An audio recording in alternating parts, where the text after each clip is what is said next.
Hi, everybody. It's Amanda over at Amanda Reads, and I'm here with Fiona from Reads and Eats. Hi, everyone. And today we're going to discuss the buddy read that we did of The Neighbor Favor, written by Christina Forrest. There we go. Yep. Yeah. All right. So this book had a lot of tropes in it. We can talk about that in a little bit. Yeah. But basically, the gist of this is there are these two people who are neighbors, and they don't know that they actually know each other or have met, kind of. And the woman gets help from the man about trying to find a romantic partner. But of course, it's a romance, so you can guess where it kind of goes. Fiona, you want to add on to that? That wasn't the greatest. I don't know. I think it's you. I mean, it is that. Yeah, there's, as you say, there are things going on. I think it's not only just the story about them. I think it's also of Lily and the guy's name was Nick. I think it's also how kind of friends can become lovers in the end, and also that family dynamics was part of it. I think there's also helping your friends, like Nick helping out the couple in the elevator. Mm-hmm. Yep, So that's true. there were quite a lot of things in it that made it an interesting read. Right. There were like little subplots throughout the whole thing so that it wasn't just like, oh, here's another romance. Because I do feel like out of all the genres, romance can be very formulaic. It can be. It can be. I think at times it's like, oh, I'm writing this trope. It's got to be this. I actually think that some writers are now doing really well in that you've got a more broad story within the romance as well, which I think is really good. And I was watching this video earlier. I'll have to link it down below in the description because I forget what the title of the video was and honestly, even what channel I was watching. But they were talking about how some of the problems with adult romance, because this is more of an adult rather than necessarily a YA. She was saying that it feels like sometimes an adult, it doesn't have as much of like a broader plot because they go heavier into some of the more like explicit like smut because it's adult, whereas in YA it's more of that slow burn, like you have to rely on more plot because they don't get into that as much necessarily. And I felt like this book did do a good job trying to have more of a plot. Yeah, definitely. And building up to that. Yeah, I mean, there are some romances that that are going to be steamy, and it's like you read it and you're like, yeah, did I really need to know about that? I know what happens. It's like, don't actually need to be reading in the paper. Or like it's just it's too much compared the ratio of that compared to the rest of the book. It's just like because I think this actually did a good job of combining the two. Mm-hmm. I agree. So I read the ebook version through my library. You read the physical copy. My version was over 400 pages. I'm not sure if yours was as long, but it was over 400 pages, which is long. Very long. It was 388. No, that's our acknowledgements. So 385 for the physical book. Yeah, but it did read quick. It was a quick paced book. I read it fairly quickly. And even though I only gave it a 3.5 out of 5, that's actually not, I mean, that's not a bad rating. I liked it. It just wasn't my most favorite, but I'm not a huge romance lover to begin with. What are your feelings? What was your rating? I gave it a 3. I did like it. I have to say I preferred the beginning. I liked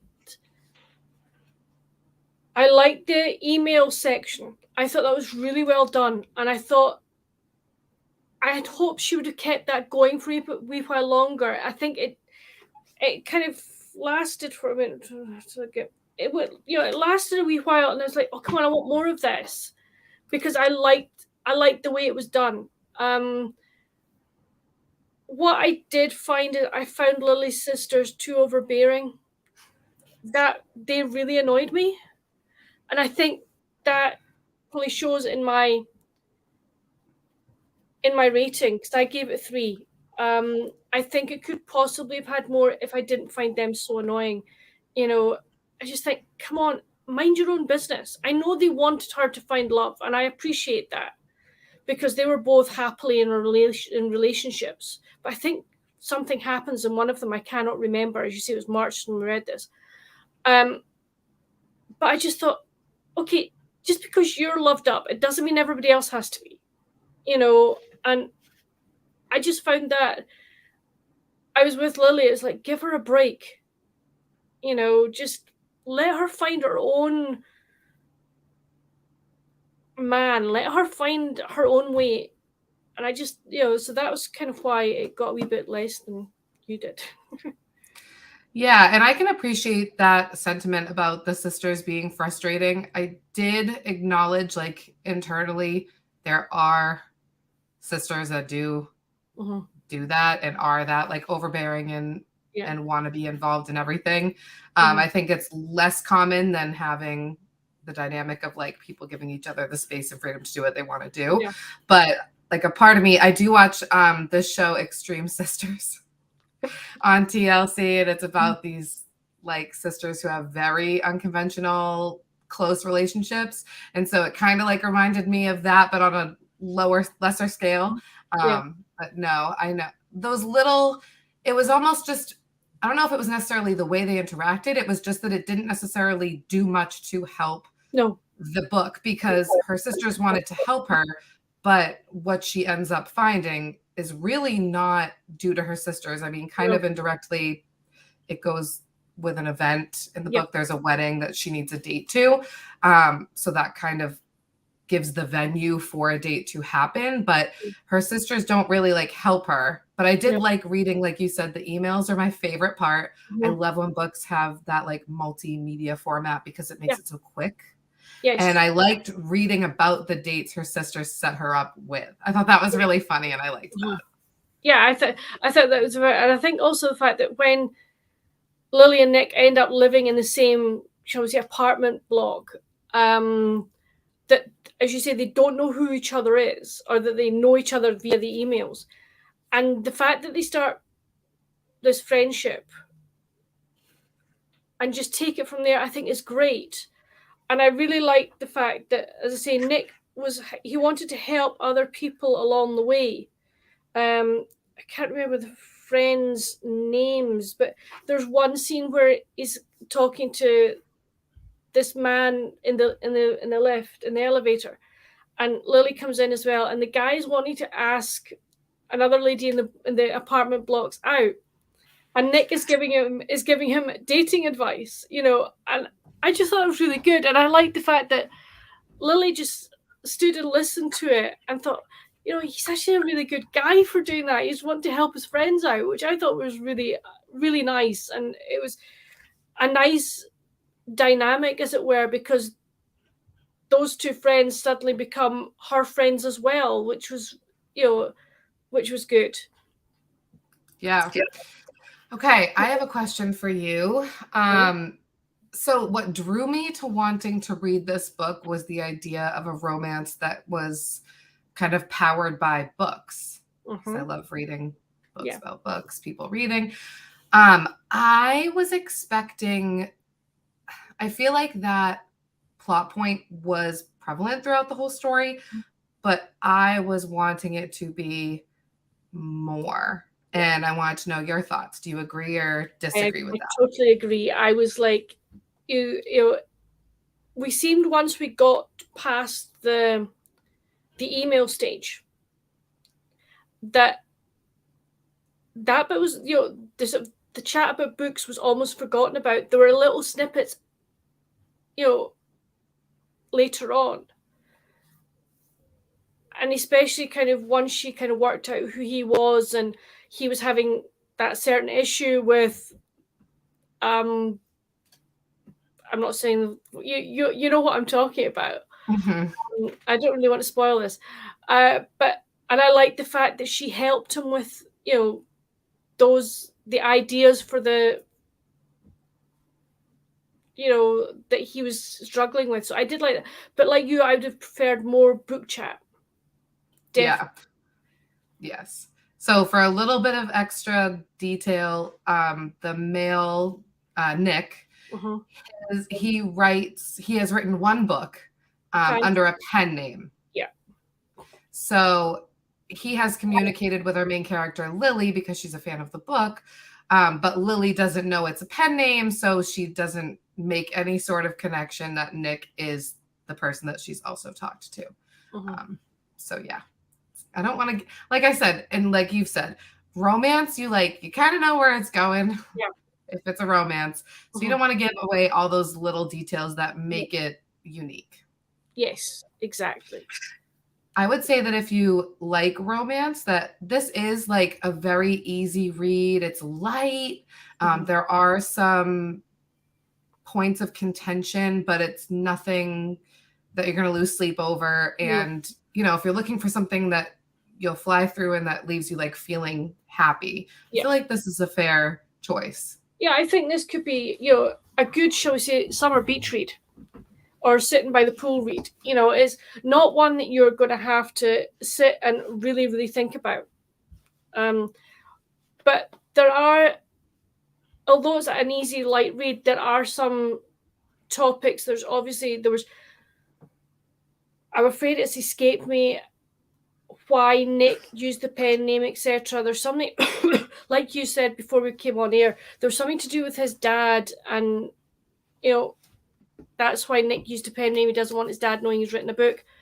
There are sort of, shall we say, there is some talk about family issues. I honestly can't remember what the problem with his father was. Did his father have an addiction or something? I honestly can't remember. But I know that there was something. So if it's, if that's, shall we say, something that you don't particularly like reading about, it doesn't take up a major part of the book, but it is mentioned. And I think probably you could, if you wanted to, skip that. I don't think. Yeah, I don't necessarily know that it was an addiction. I can't remember. I just remember I think he left, and he didn't. Nick didn't want to use his name because he didn't want his dad contacting him for like money, or hitting him up, being like, "Hey, remember I'm your dad." Yeah, exactly. But yeah, there were a lot of. This hit on a lot of tropes, and like I said, the video I'm going to link below, she listed like 10 tropes that this book hit. Yeah, it was crazy. I think it was the same video. It might have been. I watched a couple videos, so I'll have to link them. But because there's the friends to lovers, there's like the secret identity or like mistaken identity. She listed so many, but it was just, yeah. This book had a lot of things. This was my first Christina Forrest book. Mine too. Okay. I would definitely read from her again. I know that she features, like, basically, I think all of her books have Black main characters and revolve around Black stories. The author herself is Black. And so I like that because I feel like I have been trying to read more diversely, but I haven't been because I've been actually picking up just like a lot of my favorite authors over and over again, reading all their new things and not really slating much in between. But I do like Christina Forrest. I'd be interested to read some more of her books. This was her newest 2023 release. Yeah, it would be interesting to read more and see. I don't know how many she's got as her backlist, but it would be interesting to see how she develops, her writing, etc. So yeah, I would be open to trying another one. I think the other thing I liked about this was that Nick's friend Oliver also ended up helping Lily to achieve her dream. And And I also felt that Lily's boss was an absolute pain. That for me had sort of vibes of The Devil Wears Prada. I agree. It was like I was reading it going, okay, I love The Devil Wears Prada, but yeah, it really did read like that. Yeah, it did. It was that bit. Those bits were like, I'm like, you're horrible. I know. There were all those, and again, those are all those little subplots that were happening the whole time. Yeah. All right, should we get into some of the discussion questions? Let's go for this. These are the discussion questions that are in the back of the book, but Amanda's found online. So yeah, right, go for it. All right, so the first question is, Lily and Nick initially grow close without even having seen each other. Have you ever had a pen pal who became a close friend or romantic partner? Yeah. I've had a pen pal that has become a really, really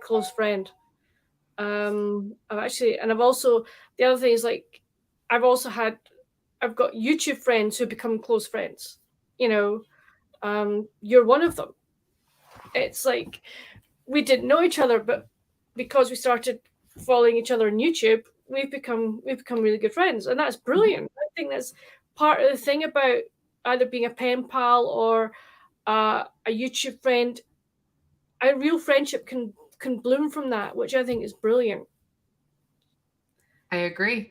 I never really had like pen pals or anything before I joined YouTube. I had connected like back when I think my YouTube channel started in 2013, and I feel like I haven't been posting a lot on YouTube, so I don't know what's considered common now, but it was very common, I feel like, for people to reach out to each other a lot. And I had a few people that I communicated with throughout email, but you're the only person that I actually like continue to stay in contact with. So I feel like we emailed all the time, and now we just kind of like text. And I feel like you are the example of who I have become a friend with, for sure. Yeah, but I think it's nice, and it's also, I think it's, I have to say, during lockdown, during COVID, I did turn to writing letters.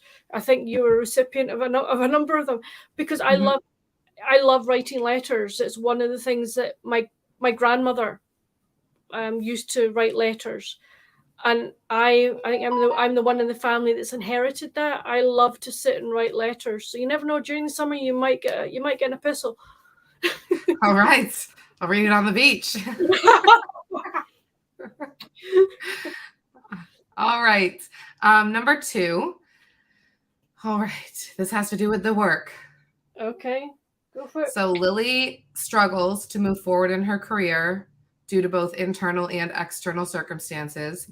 In what ways do you think she could have stood up for herself earlier, and what did you find admirable throughout her journey?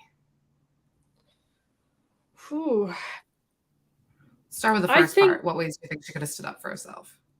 I think she could be more assertive. I think, some of the things that her boss was asking her to do, I mean, one example was like, they were at a party and the boss had forgotten something, and she sent Lily back for it. Now that meant that Lily had something like a half an hour tube journey, so like it took an hour and a bit out of the party, and I'm like, oh, come on. I think it was not Lily's place to remember whatever it was that had been forgotten. It was not part of her remit, but yet she was expected to do that. I think she could, stood up for herself a bit more and gone, no, that's not my job, but I can see her not, why she didn't do that. It was obviously the fact that if she did it, chances are the woman was such a bag anyway, that she could have possibly lost her job, therefore lost her flat, her apartment, so I can understand why she didn't, but I just really feel that I wanted her to be a bit more assertive. Yeah, I feel like I might be remembering this incorrectly. So if you remember, please correct me if I'm wrong. But I think that when those moments happened, she would just say like, okay, and go do it. But I feel like she had internal monologue of like frustration. Like, this isn't my, am I making that up? Or do you remember something like that? I think so. There's not, because really, Really what I would have wanted is for her to voice the things she was thinking. Yeah. Because they were valid. I unfortunately I stupidly didn't I didn't notate or like highlight any of this, not highlight, but stick a sticky pad in this. But I honestly, I think the one that sticks in my mind is the one at virtually the very end, where she works out who Nick is. There seems to be something that I remember at that point that she did stand up to her boss. I think that was the first time she stood up to her boss, really. And I think the boss was quite astonished. Yes, I remember that. I think she just like doesn't do whatever. And I'm glad that she finally got to that point. I wish that she had gotten there sooner, because I feel like she stood up for herself in other areas of her life, like in some ways. But I think part of the journey of the book was her realizing that she could assert herself to her family, to her boss, and, you know, draw those boundaries in a respectful way, and not necessarily get fired for it. But I do feel like when she was saying that I think her boss was like taking credit for the stuff that she was doing, or like acting as if she had done all the work herself. And I don't know. I haven't really been in that position myself, but I just feel like in that type of position, it's not worth, I don't know. I just feel like she should have said something earlier, I guess. Yeah, I mean, but I've never been in that position, so I don't know. When I was younger, when I was working, I've been in a couple of positions where I had to weigh up, was it worth the point of saying something or not? And there was one situation where I did stand up, and I decided I've had enough, and I stood up, and I was polite about it, but it didn't go down well. It really didn't go down well. So I think it's depending, again, as we say, Lily's boss is very much Devil Wears Prada vibes. So I can understand why she didn't really want to stand up and sort of say anything, you know, but it would have been nice if she had. Yeah. And I mean, that's real life. Like you're saying, in your situation, it's just frustrating because people deserve to be treated respectfully. Yeah. And the person that has a problem with that is the person that is the problem. Yes. So, but unfortunately, as in your situation, a lot of times those people are the boss and they don't necessarily have somebody above them. So it's like, you don't like it, then you got to go. Yeah, exactly. And yeah, so it's frustrating. So I guess the book was realistic. Yeah, Can't fault it for being realistic. I think it was realistic. I think there are a lot of people who find themselves in the situations that both Nick and Lily find themselves in. So yeah, I think it was fairly realistic. Yeah. Yeah. All right. Next question. Lily and Nick's relationship begins with an underlying deceit on Nick's part. Do you think you could forgive like Lily did, or would that have been a deal breaker? And what I'm going to interpret this deceit as, because I feel like it could be interpreted a couple different ways. Like it could be interpreted from the email exchange. Because remember, he was pretending he was like British.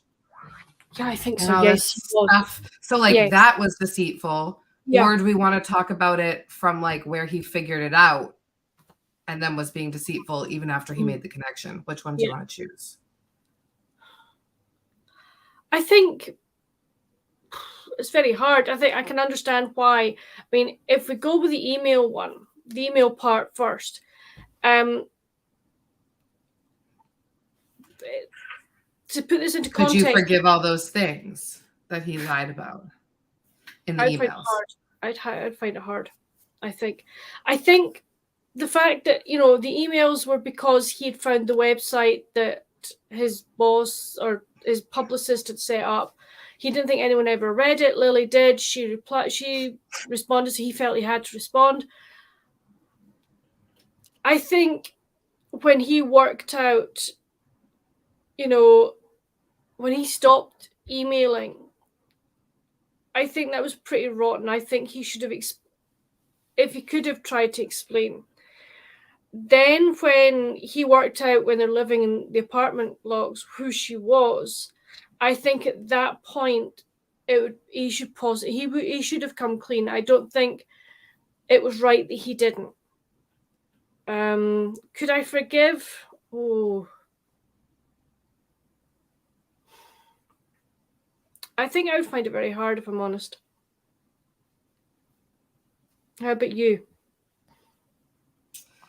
I mean, I want to say that I wouldn't forgive or that I'd be like, oh, it's going to take a lot of making up. But I mean, I'd probably in that situation just be like, all right, I'm annoyed that you did that. But like, I just feel like I wish that Nick had just been upfront about it, because I feel like their relationship would have been like totally different. Yeah. Like if she realized that he was him and he knew she was her and whatever, like they could have had so many different conversations and done so many different things. Like they could have done like her work event. Like there's just so many different things that could be written. That I guess now that they do know everything, that could move forward. But yeah, I wish he had told her sooner. I don't think he had a real valid reason to not tell her and wait as long as he did. There were definitely opportunities. But by that point, I feel like they were already kind of like the feelings were already involved. So I feel like if I was in Lily's shoes, it probably wouldn't be a deal breaker. I definitely question and be like, what is your deal? Like, why did it take you so long? Why did you lie about all this random stuff? But then I'd probably move forward and it wouldn't necessarily be a deal breaker. I mean, I definitely, as I say, it would take me a while. I don't think it'd be a deal breaker, but like you, I don't see the reason why he carried on so long.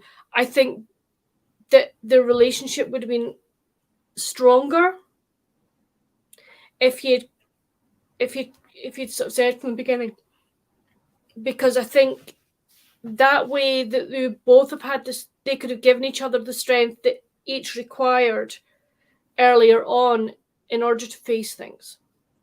Yeah, and I do feel like it's kind of setting up the foundation of the relationship around untruth. So like in the moment, okay, yeah, I forgive you, but then down the line, could that actually cause more harm in the long run? Yeah, because what happens if something else happens, shall we say, later on, and he or she wants to believe him, doesn't know if she can trust him. Yeah. Exactly. Yeah. I think that's fair. All right, let's see some of the other questions. I totally forgot that Nick was a travel writer. Yes, I like that. Now I have to say that really appealed to me. That really did appeal to me, and I liked from the emails the fact that we got an insight into what his travel writing was like and where he was and the people he met. Excuse me, I thought that was really well done, and I really liked that. I have like a real life friend. Well, we worked together previously, who I believe is a travel writer, and I'm very jealous of all of her adventures. Yeah, she started like a little like travel company and travels to all these places and reviews them. And doesn't that sound like a great job? That sounds good. Yeah. Get paid to vacation. But so the part of the question is, what are some of the pros and cons of this job? And I would say that a definite con is that you're just like transient.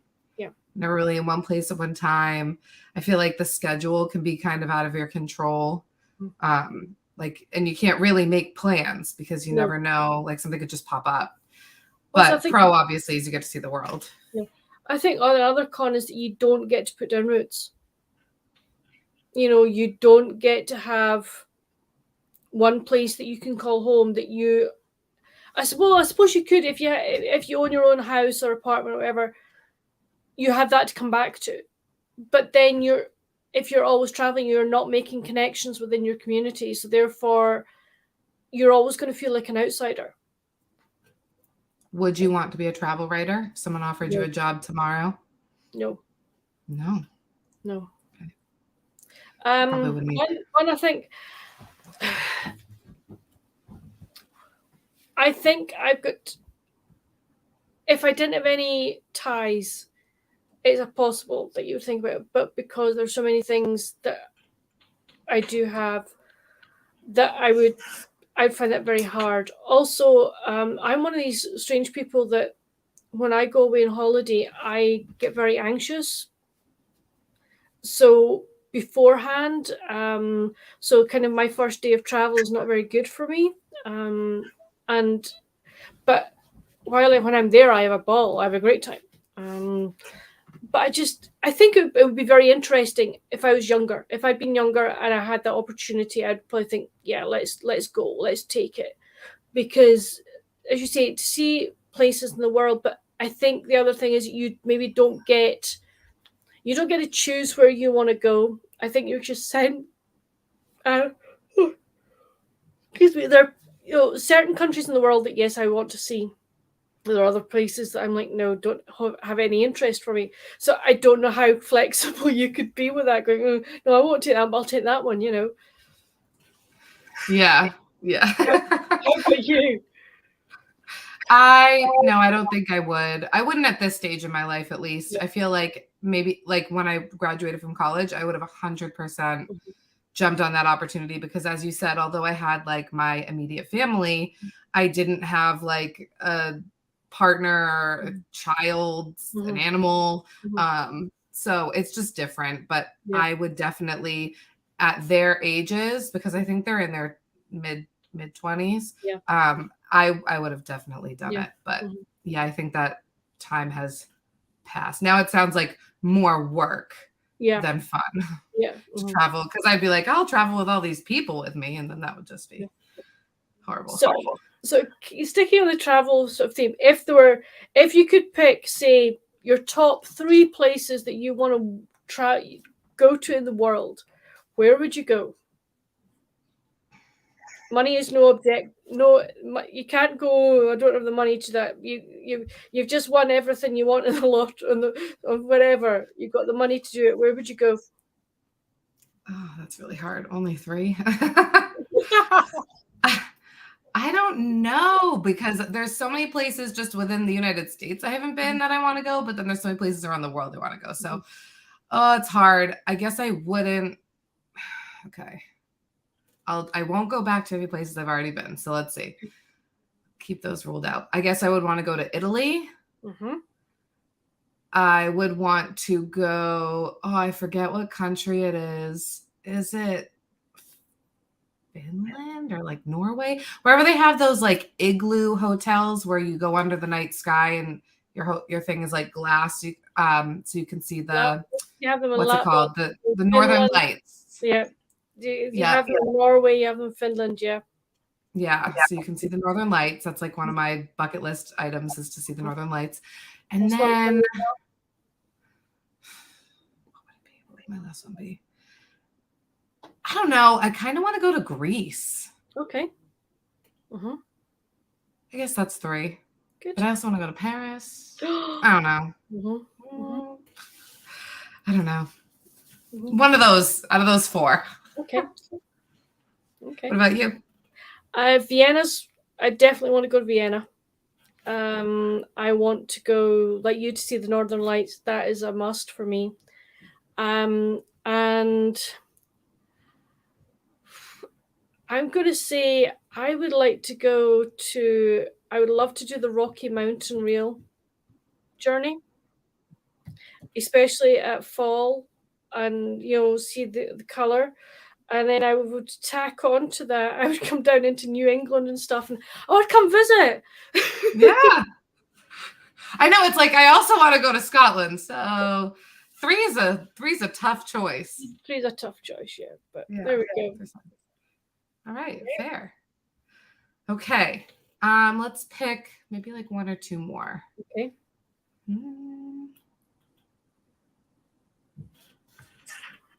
Okay, this kind of piggybacks off what you were saying about Lily and her sisters and their relationship. Okay. So it says Lily lies to her sisters about what really happened between her and Nick when they were corresponding online, because she doesn't want them to feel bad for her or think she further needs their help in her love life. Because I think, remember, they were like talking and then they were supposed to FaceTime and he stood her up. Yep. So I'm assuming that's what it's referencing. Mm-hmm. Do you think she should have told them the truth from the beginning, or do you think her lie gave her a sense of independence from her sisters? I think it gave her the sense of independence. I think if she had told them what had happened, they would have crowded around her even more, wanting to support her. It would have been good. It would have been, well meant, etc. But I think it would have become even more claustrophobic. I agree. So I can understand why she kept that under wraps. Yeah. All right. Ooh, I like this one. This one's about reading. Okay. All right. So Lily's favorite genre to read is high fantasy because she loves the escapism and the bravery of the main characters. Mm-hmm. What is your favorite genre to read and why? Oh my gosh. That is quite hard. I mean, I can hear folk who are watching this shouting out, "It's romance, it's romance," and I do like romance. I have to say, I do. I love romance, but I also love cozy mysteries, and I really do like them. I haven't read a number in the past, but I have a number coming up that I want to read. So I do love cozy mysteries. I love mysteries and thrillers as well. But I think a book that makes me feel sort of cozy and warm, and if it's got anything to do with renovating houses or whatever, or baking, then that's my jam. So are we picking cozy mystery as the one genre? Favorite? I don't know if I can. I honestly don't know if I can. I think there are so many that I do enjoy. And I do quite like fantasy as well. So I think there's. Oh wow! I think you're not picking a favorite, are you? I'm not picking a favorite now. I'm choosing not to. How about you? I will pick thriller, probably like spooky. I don't like horror because I don't like a lot of the really intense. I feel like a lot of times with horror, there's like body mutilation or too much gore, and I don't like to read about a lot of gore and graphic detail, but I really like being creeped out, and I love thrillers because I feel like they read so quickly. And I have my list of books I'm reading right here. I'm reading episode 13. Okay. I just got it from the library yesterday and I started it. And it's about this couple that does a reality TV show, and for episode 13 they're paranormal investigators. They're going to this supposed haunted house, and it's told all through mixed media, so there's transcripts and all this stuff, and it's creeping me out. That's why I like it. It doesn't, I don't like to be too scared that I can't sleep at night, but I like to be creeped out. I like to read about creepy situations that I hopefully will never be in myself. And I feel like they just go so fast because you're dying to know what's really happening. Who is it? So I would say if I could only read one genre for the rest of my life, it would probably be that. I'd probably be miserable because they're always depressing or scary. But that is the one genre that I continue to enjoy every time I pick it up. Well, so if you had to choose one for the rest of your life, you're going to make me choose, aren't you? You're in the bookstore and you can only ever read from what section?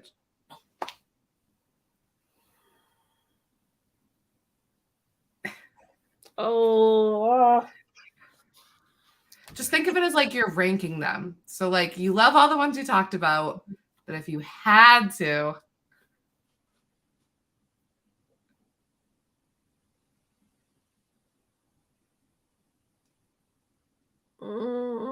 I'm probably going to say romance.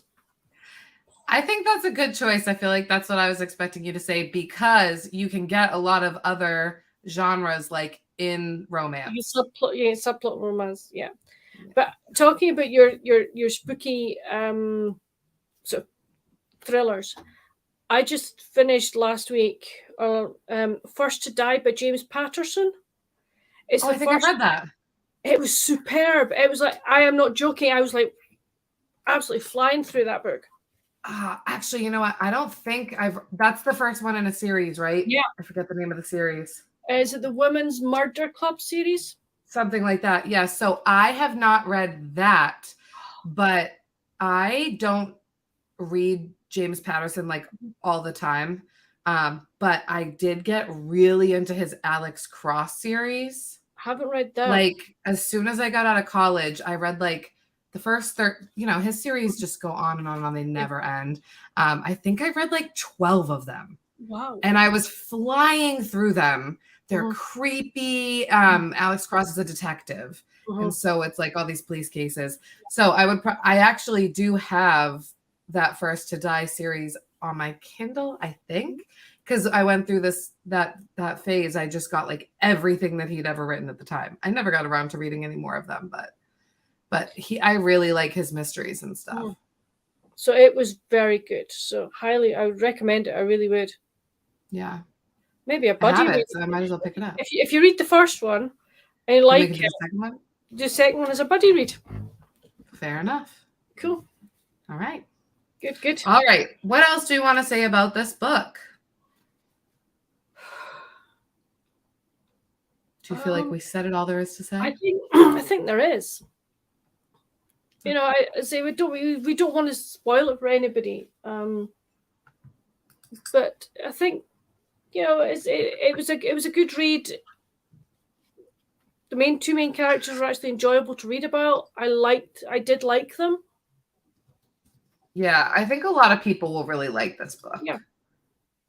I was trying to pull it up on Goodreads to see what the average rating is, but Goodreads is, it's not struggling anymore. It has an average rating of 3.79. It only has 5,598 ratings. Wow. It's not that many ratings, but it did only just come out at the end of February. Yeah. So it has a 3.79. Again, it's by Christina Forrest. If you're into like contemporary romance, then I think this is definitely the book for you. I think if you're looking for something to read during the summer, on the beach, beside the pool, whatever, and from what we've said, if it appeals to you, yes, give it a go. All right. Thank you guys so much for watching, and we'll see you soon with something. Yeah, well, you never know. It could be a mystery thriller, folks. All right. Bye. Bye.